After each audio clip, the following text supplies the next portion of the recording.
보배로운 믿음과 상속이라는 말씀입니다. 보배로운 믿음과 상속의 권세, 우리가 상속자로서 얼마나 큰 권세가 있는지를 아시기를 바랍니다.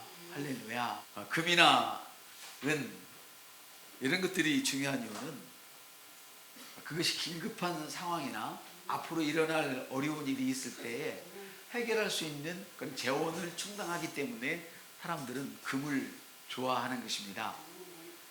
필요할 때는 언제나 팔아서 요긴하게 쓸 수가 있죠.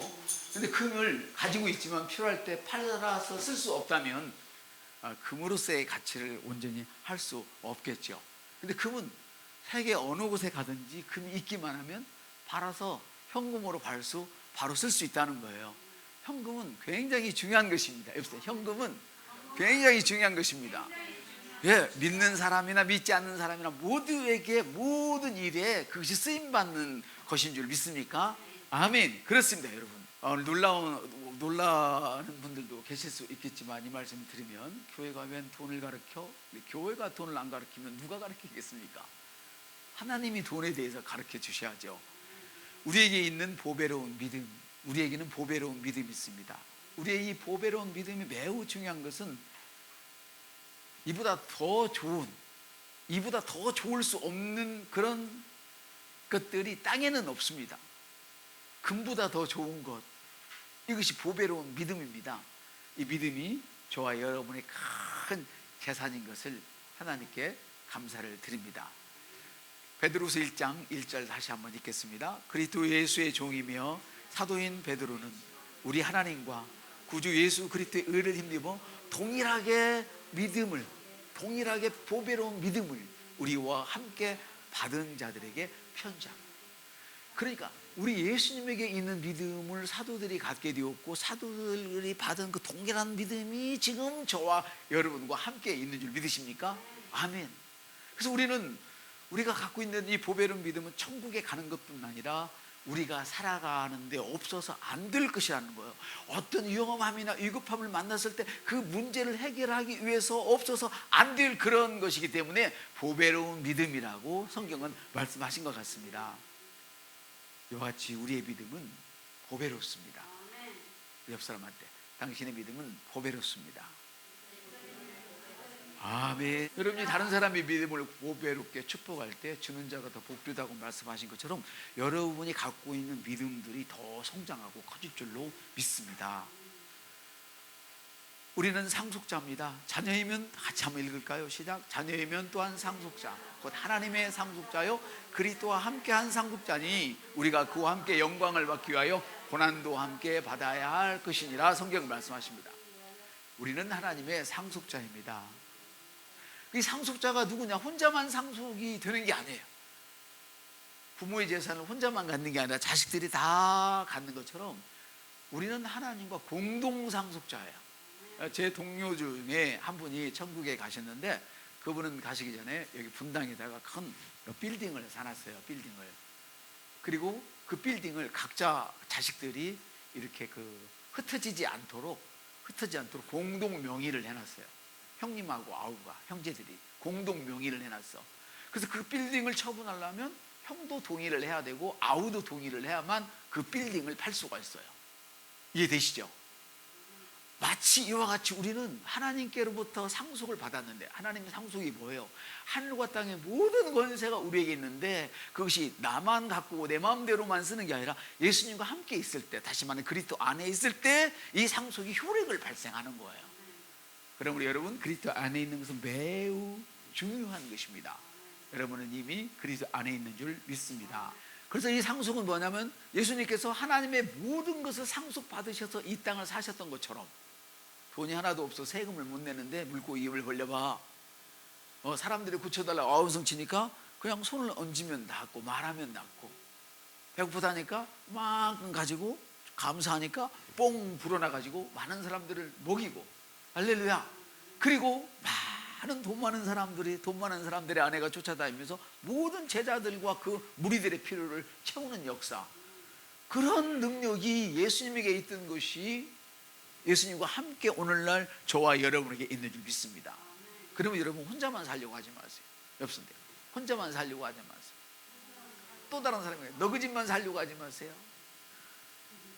모두 다 잘 살도록 도와주는 것이 저와 여러분의 사명입니다. 하나님은 이걸 원하고 계십니다. 지금 나 혼자 먹고 살기도 힘들지라도 이런 빡센 꿈을 가져야 됩니다. 이런 비전을 가져야 됩니다. 여러분의 생각은 반드시 이루어집니다. 그러나 오늘 내가 이게 없다고 오늘 꿈을 빡세게 꾸지 못하고 쪼그라뜨리면 내 온기는 톡톡톡 쪼그라져서 나중에는 물 한 방울 담을 수 없는 그릇이 되는 거고 들고 마는 것입니다. 여러분, 우리가 기도할 때마다 꼭 붙이는 이름 있잖아요. 예수님 이름으로 기도합니다 그러잖아요. 그게 바로 상속을 의미하는 거예요. 공동상속자라는 의미가 그 안에 있는 줄 믿습니다. 그래서 예수님의 이름으로 기도합니다 할 때마다 우리는 나는 예수님과 함께 공동상속자구나 하는 것을 인식할 수 있게 되기를 축복합니다. 우리는 상속받기 위해 사는 사람들이 아닙니다. 이미 상속을 받았고 그 상속을 누리며 사는 사람이고 그 상속을 지키는 사람들입니다. 받았지만 지키지 못하면 누릴 수가 없습니다. 받았지만 빼앗기면 건강하지 못하고 병들어야 됩니다. 받았지만 빼앗기면 죄인으로 살아야 됩니다. 받았지만 빼앗기면 가난하고 병든 모습으로 살아야 된다는 거예요. 그리고 상속을 받으려고 하지 말고 이미 받은 것을 지키시기를 바랍니다. 그리고 마음껏 누릴 수 있는 저와 여러분 되시기를 축복합니다. 우리가 받는 상속은 고난을 상속받기 위한 것이 아닙니다. 우리가 받는 것은 고난을 상속받은 것이 아니라 이 고난 속에서도 우리가 상속을 지키고 누리기 위해서 상속을 받은 것입니다. 한번 따라합시다. 나는 고난을 받기 위해 태어난 것이 아니라 고난 속에서도 상속을 누리기 위해서 상속받았습니다. 아멘. 여기 우리가 그와 함께 영광을 받기 위하여 함께 고난도 받아야 할 것이나 이 말씀은 상속을 지키기 위한 고난이 있어요. 이게 무슨 말이에요? 여러분의 믿음을 지키기 위한 고난이 있단 말이에요. 이런 일이 있었어요. 어느 고등학생이 아주 참한 고등학생이 있었는데 저한테 그 얘기를 하는 거예요. 제가 이제 졸업하면 신학교를 가서 공부를 하고 싶은데 우리 아버지가 불교를 믿기 때문에 내가 아직은 예수를 믿지만 아버지한테 불효할까 봐서 예수 믿는다고 말을 못했습니다. 그리고 아버지가 절에 가자면 따라갑니다. 그 얘기하는 거. 이거는 뭐예요? 그러면 그 친구에는 고난이 없겠죠. 내가 믿지만 아버지가 믿는 절에 가고 아버지를 따라서 절에 간다면, 그러면서 하는 말이 내가 이다음에 독립하면 그때 드러내놓고 믿겠습니다. 독립했는데 누가 고난 줄 필요가 뭐가 있겠어요? 근데 한 친구는 이런 친구가 있었어요. 그게 수원 서부교의 얘기네. 지금 그 친구들이 한 60살 먹었겠네요. 50살, 60살 다 넘었겠네. 그때 언제야? 그때는 예비고사라는 게 있었거든요. 지금 수능이라고 그러죠. 거기 한 열 몇 명 그 젊은 친구들이 있는데, 고등학생들이 있는데 선생님이 그 얼마나 공부를 열심히 시키는지 주일날 나오라고 그랬어요. 공부시켜준다고, 과외시켜준다고. 그것도 공짜로. 근데 예수를 믿지만 거기 가서 이제 선생님한테 안 맞으려고 공부한 친구들이 있었고, 나는 예수 믿기 때문에 오늘 교회 가야 돼요. 교회 갔다 와서 공부할 거예요. 이 친구들은 그 다음날 월요일에 가면 빠따를 맞았어요. 지금은 빠따 같은 게 없잖아요. 저 때만 해도 이런 게 있었거든요. 근데 그때도 있었어. 그럼 얘들은 고3인데 엉덩이로 월요일을 지냈어요. 1년 동안. 이 고난입니까? 아닙니까? 고난이에요. 믿음을 지키기 위해서. 대학을 가고 안 가고 그것이 중요한 게 아니라 지금은, 물론 다 갔어요. 그때. 이야, 감사해요. 그때 그 전도사님이 그랬어요. 절대로 그 아이들을 가르치라고. 근데 못 가르치고 난 초등학교 애들 가르친다고 그랬어요. 믿음이 얼마나 좋았는지 세상에. 예수 믿자마자 중고등부를 가르쳐. 지금 같으면 간이 부어서 가르칠 수 있겠지만요. 어쨌거나 우리가 받은 고난은 상속을 받기 위한 것이 아니에요. 상속을 지키기 위한 고난이에요. 우리가 받는 고난은 믿음을 지키기 위해서는 고난이 필요한 거예요. 이 고난을 견디지 못하면, 인내하지 못하면 믿음을 지킬 수가 없어요. 할렐루야. 그렇습니다. 한번 따라합시다. 우리는 같이요. 우리는 상속자입니다. 예수님과 함께한 상속자입니다. 나는 상속을 지키는 자입니다. 나에게 예수님의 권세가 있습니다.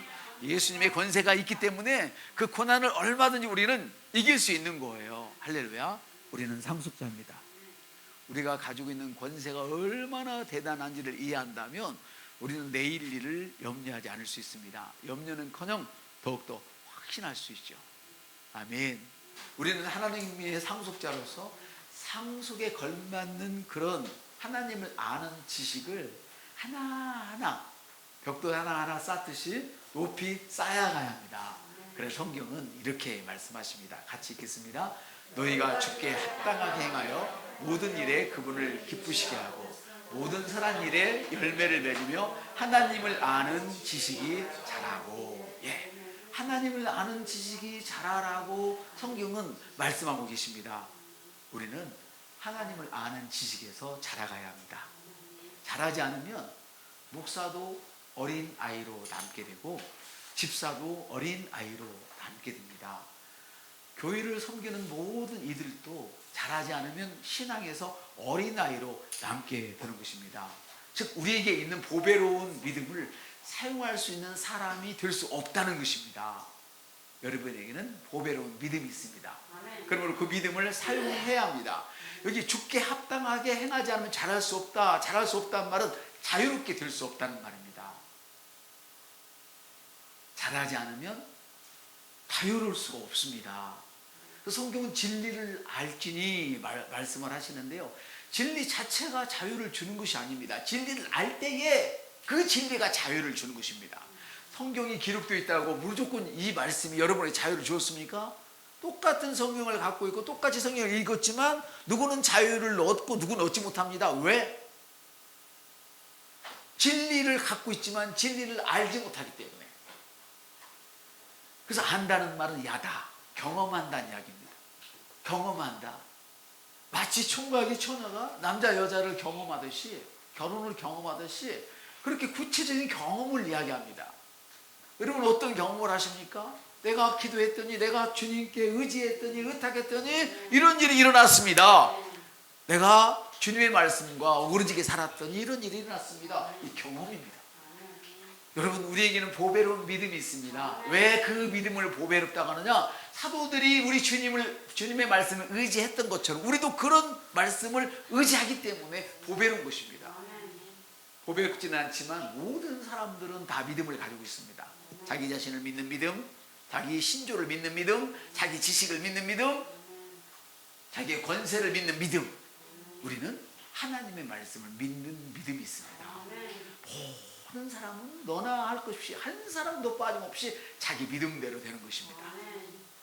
사랑하는 여러분, 안다는 말은 뭐라고요? 경험한다는 말이에요. 말씀을 행할 때 근데 그 경험을 할 수 있는 것이지 말씀을 붙잡고만 있다고 경험되는 게 아니에요. 말씀을 생각했으면 말해야 되고 말했으면 그 말씀대로 살아가는 거예요. 그래서 죄에서, 질병에서, 돈에서 자유를 얻을 수 있어요. 염려하지 말라 그랬는데 계속 염려를 붙들고 있으면 그 진리가, 주님이 나를 위해서 가난하게 되었고 나를 부유케 하셨다는 그 진리가 움직이질 않아요. 내가 염려를 딱 던져버리고 주님이 나를 부유케 하셨습니다. 내가 지금 아파서 막 미칠 증인인데도 증상은 내게서 있지만 나는 이미 내가 기도하는 순간 나았음을 선포한다. 이렇게 말을 하는 것이 바로 경험하는 것입니다. 할렐루야. 이것이 주께 합당하게 행하는 거예요. 주께 합당하게 행하라는 말은 말씀을 살아내라, 말씀을 경험을 해라, 말씀을 알라는 뜻입니다. 할렐루야. 그러나 이걸 알지 못하면 망한다고 성경은 기록되어 있어요. 노란 글씨만 시작. 내 백성이 지식이 없으므로 망하는구나. 말씀을 알지 못하면, 말씀을 경험하지 못하면 인생이 어렵습니다. 할렐루야. 그래서 성경은 이런 말씀이 있습니다. 아모스 3장 3절. 여러분 너무 잘하는 말씀이죠? 같이 읽겠습니다.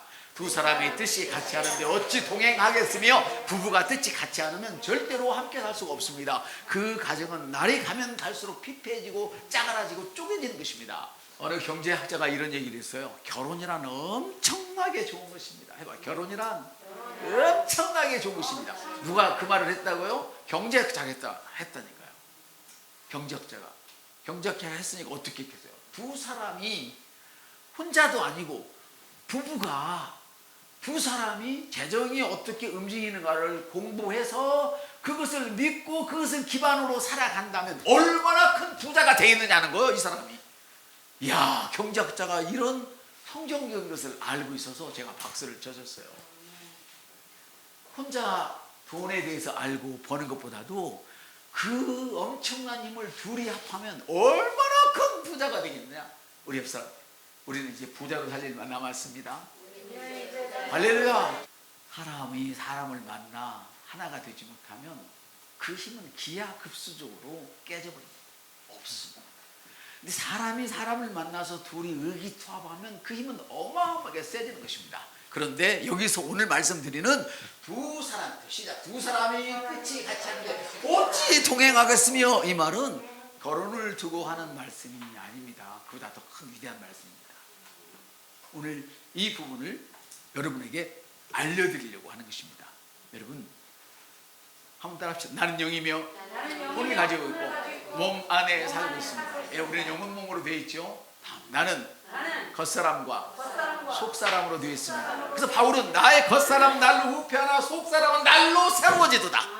이 속사람은 뭐예요? 로마서 12장 2절의 말씀처럼 하나님의 말씀으로 내 마음이 새롭게 된 사람이, 속사람이, 그 속에 있는 사람이 예전에는 겉사람의 영향을 받아서 흐물거려오고 비신앙적이었지만 이제 말씀을 영향을 받아서 하나님의 능력으로 가득 채워졌다, 이 말이에요. 그래서 우리가 믿음으로 살면 살아갈수록 나의 겉사람, 몸뚱이를 얘기하는 게 아니에요. 그건 1차적인 거예요. 몸뚱이가 아니라 나의 겉사람, 나의 감각적인 세계에서 살던, 염려한 일을 보면 염려하고, 무서운 일을 보면 무서워하고, 지진 일을 하면 벌벌벌 떨고, 자식이 공부를 덜하면 막 화가 나고, 이런 겉사람이 아니라는 거죠. 감정을 따라가는 게 아니란 말이에요. 어떤 일을 만나든 요지부동 속사람, 내가 그리스도 안에 있으므로 모든 것은 합력하여서 반드시 선을 이룬다. 아멘. 이게 속사람의 모습이란 말이에요. 그러니까 겉사람, 여러분이 느끼고 생각하고 눈에 보이는 여러분의 이성으로 사는 그 사람과 여러분 안에 있는 속사람이 하나가 될 때 어떻게 하나가 돼요? 겉사람은 하나가 되면 인생이 많은 것이며 하나님의 말씀으로 겉사람도 속사람도 하나가 되면 그때 비로소 역사가 일어난다. 그 말씀이 이 말씀이에요. 야, 놀라는 여러분을 보니까 엄청난 은혜가 제가 더 많이 됩니다. 아멘.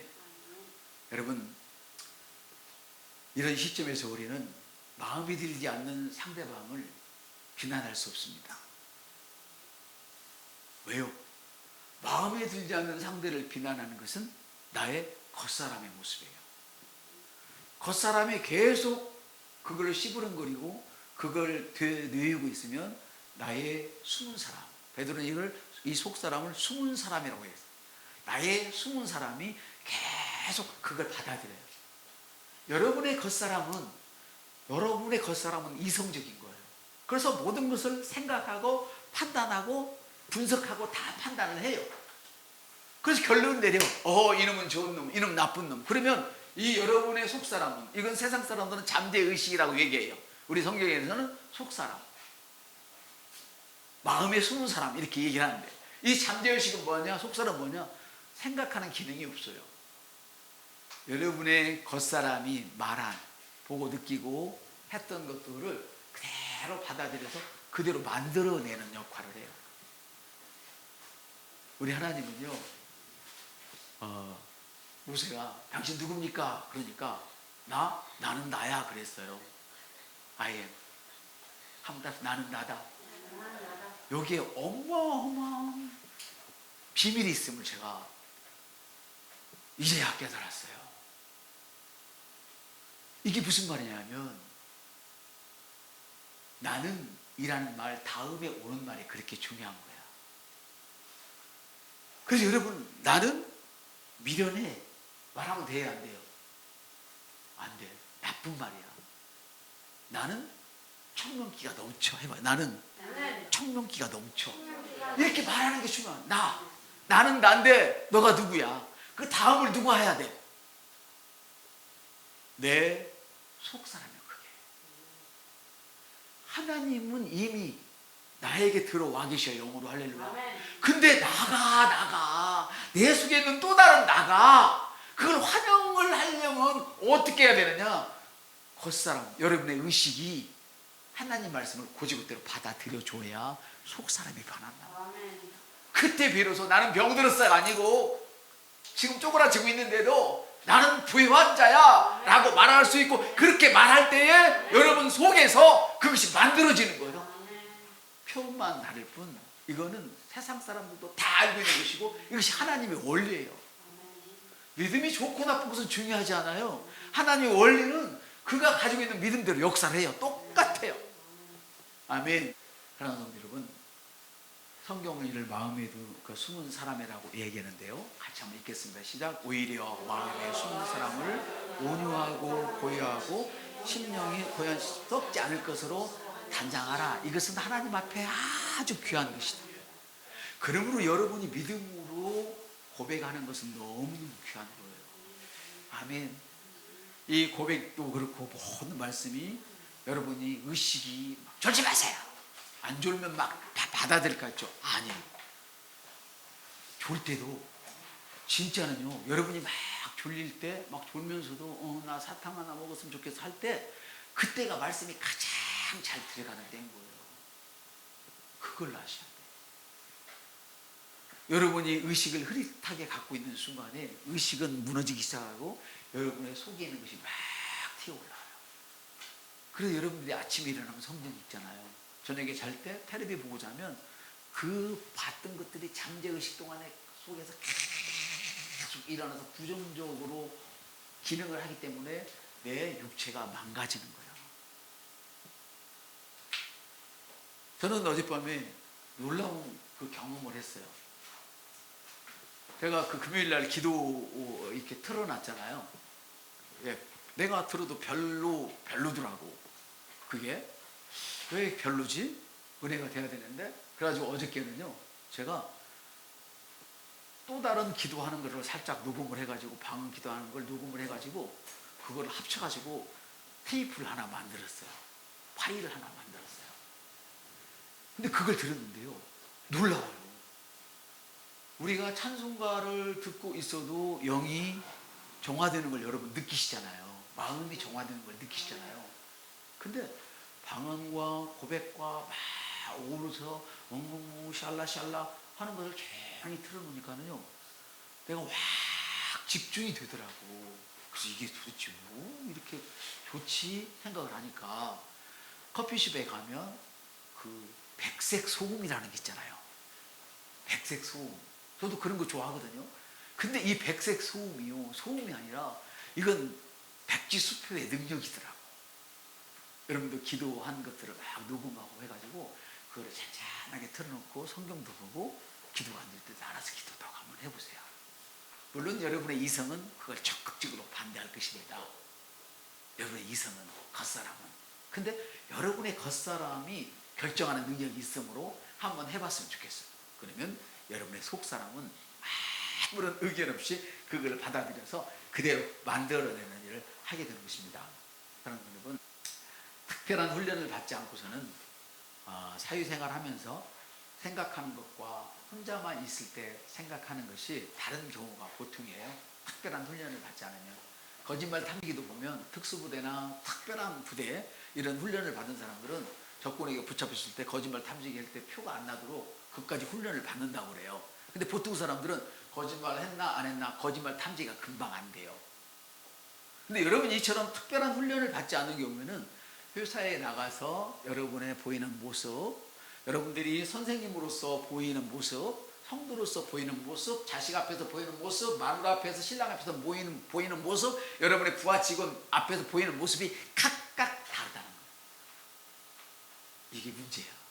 그렇습니다. 이게 문제예요. 이걸 인식하셔야 돼요. 이게 문제예요. 자, 아주 인색한 사람이라도 사회적 지위가 고려되는 상황 속에서는 인자한 척 하잖아요. 남의 거 빨대 꽂아갖고 쪽쪽 안 보내서 도둑질 해먹는 놈들도요, 자기 사회적 지위 때문에 어디 누굴 도와야 된다, 기부해야 된다 할 때는요, 인자한 모습 보여가면서 실실 웃어가면서 도둑질하는 돈 다 내놓잖아요. 내놓을 때 아깝죠. 이게 바로 보통 사람들의 모습이라 이 말이에요. 근데 우리의 모습은 어떻게 되느냐? 우리가 속 사람을 단련시키면 어떻게 되느냐? 어떤 경우에도 똑같으셔 버려요.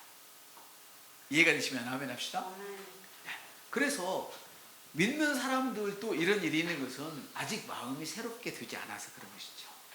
영은 완전하게 태어났지만 마음은 아직 완전하게 새로워지지 않았기 때문에 감각 지식에서 살던 것에서 벗어나서 말씀의 생각대로 바꾸어야 할 필요가 있는 거예요.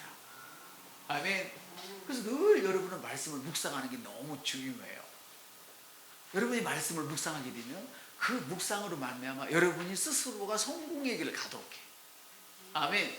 구약에서도 이렇게 말씀을 하고 계시죠. 여러분이 그렇지만은 의식적으로 이것을 훈련하게 되면 여러분이 얼떨결에 말하는 것 같아도 어느 날 여러분들의 말이 달라지고 생각이 달라지고 행동이 달라진 날이 곧 올 거예요. 집중하면 할수록 그날이 빨리 오게 되어지고. 할렐루야. 다시 한번 읽겠습니다. 시작. 두 사람이 뜻이 같이 하는데 어찌 동행하겠으며. 이건 뭐냐면 같이 합하야, 힘을 합해야 펑 하고 튀어날 텐데 나의 이 의식과 잠재의식, 나의 겉사람으로 모습으로 살아가는 세상 염려하고 불평하고 안 된다, 막 지긋지긋하다, 이것이 하나님 말씀 아니야. 지긋지긋한 게 아니라 너무 지금 좋은 때야. 해봐. 지금 지긋지긋한 시절이 아니라 너무 좋은 때야. 이렇게 여러분이 애써서 말하는 거예요.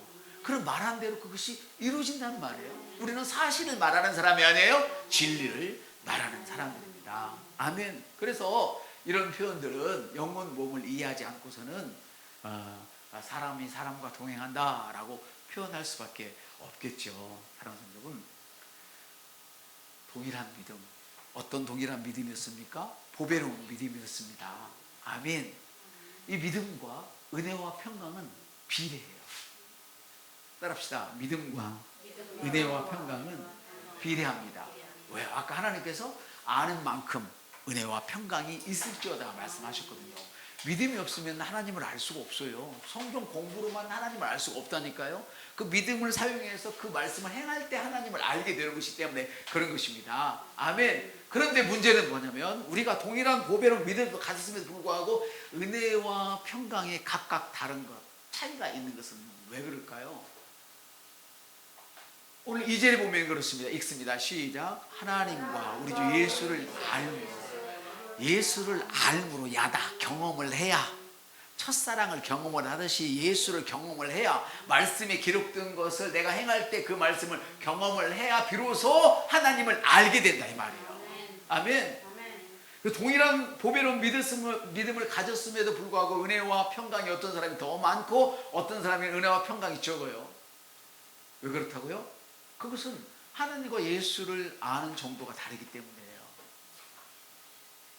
믿음을 경험한 정도가 다르기 때문에 그렇다는 거예요. 평강은 근심 없는 평안한 자유로운 삶을 의미합니다. 돈 때문에 근심 안 하고, 병 때문에 근심 안 하고, 자식 됐기 때문에 근심 안 하고, 철딱서니 없는 부모 때문에 근심 안 하고, 늙어서 철딱서니가 없으면 자식 살기도 힘든데 막 뭐 사내라 하잖아요. 옆 사람한테 우리는 그러지 마십시다. 절대 그러시면 안 돼요. 아멘. 우리는 아니야. 그러시면 안 돼. 그래서 평강은 근심 걱정 없는 평안한 삶이에요. 하나님과 예수를 아는 지식을 통해서 죄에서 자유를 누릴 수 있고, 질병에서 불치병에서 극심한 고통의 가난에서 자유를 누릴 수 있게 되는 거예요. 아멘. 그래서 은혜와 평강, 즉 예수 그리스도를 알 때, 주님의 말씀을 믿음으로 경험할 때 쪼들림과 가난에서 벗어나서 풍요로운 삶을 누릴 수 있는 거예요. 3절을 읽습니다. 그의 신기한 능력으로, 잠깐만요, 그의 신기한 능력, 여기 노란색을 쳐놔야 되는데, 신기한 능력, 우리가 이해한다고 그랬어요? 신기하다고 그랬어요? 이거 우리가 이해할 수 없는 능력이란 말이에요. 아니 내가 일도 안 했는데 어떻게 돈이 들어오지? 내가 그렇게 생각만 했는데 어떻게 이 일어났지? 여러분 쉽게 말하면 이런 거예요. 여러분 이번에 우리 성도 하나가 직장에 옮겨졌잖아요. 직장에 옮기려고 막 찾아다니면서 나 써주세요 했습니까? 했어요? 안 했대잖아요. 각 씨한테도 물어봐야지. 했어요? 안 했대잖아요. 그럼 뭐 했어? 좋은 직장 옮겨지라고 말을 했잖아요. 기도를 했잖아요. 그랬더니 옮겨치는 거예요. 아멘. 여러분 하나님이 우리에게 재물 얻을 능력을 주셨는데 우리가 알아야 할 것은 내가 좋은 직장에 가서 재물을 얻는 게 아니에요. 나에게 기막힌 아이디어가 있어서 재물을 얻는 게 아니에요. 순서가 바뀌었어요. 재물을 얻을 능력이 있기 때문에 좋은 직장에 갈 수 있고, 재물을 얻은 그 능력 때문에 좋은 아이디어가 펑펑 솟아오르는 거예요. 아멘. 얼마나 우리 하나님 좋습니까? 그래서 이런 모든 것들이 하나님을 아는 지식을 통해서만, 결국은 말씀을 경험하는 것을 통해서만 우리에게 주어지는 것인 줄 믿습니다. 그래서 은혜와 평강의 증가는 내가 믿고 있는 것과 아는 것이 하나가 될 때, 하나님 말씀이 그렇다면 내가 행해보는 것과, 알렐루야, 이것이 하나가 될 때에 여러분에게 엄청난 축복이 여러분 안에서 밖으로 일어나는 줄 믿습니다. 그래서 그럴 때 비로소 온전한 사람이 되는 거예요. 그래서 그럴 때 비로소 두 사람이 동행할 수 되는 거예요. 에베소는 이렇게 말씀하세요. 그리스도의 장성한 분량이 이룰까지 충만하라 그랬는데, 우리가 다 하나님의 아들을 아는 과 믿는 일에 하나가 되어, 에베소 4장 13절, 아는 것과 믿는 것이 하나 되어 그리스도의 장성한 분량이 이르도록 충만해라. 예수님의 세계까지 올라가 버려라. 할렐루야. 그 말씀을 하고 계시는 것입니다. 이래 말씀이 완전하게 이해되신 줄 믿습니다. 함께 읽겠습니다. 두 사람이 뜻이 같지 않은데 어찌 동행하겠으며, 할렐루야.